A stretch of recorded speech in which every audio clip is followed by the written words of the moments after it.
No, medtem ko je ameriški predsednik Trump na azijski turneji, pa so se v Washingtonu znova razvnele razprave, ali bo po koncu drugega mandata sploh zapustil Belo hišo. Njegov nekdani strateg in zdaj podcaster Steve Bannon je namreč v intervjuju za revijo Economist izjavil, da obstaja načrt za Trumpov tretji mandat in da bo Trump še tretjič predsednik.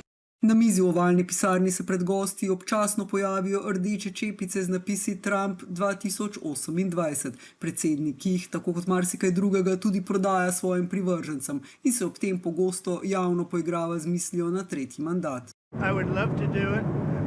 I have my best numbers ever. It's very terrible. I have my best numbers. If you read it, am I not ruling it out?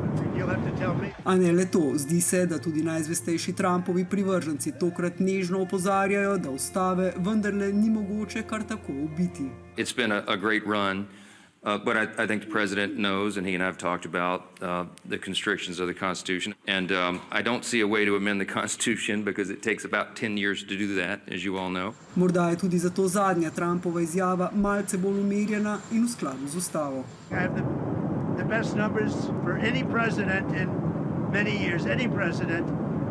And I would say that if you read it, it's pretty clear I'm not allowed to run. It's too bad.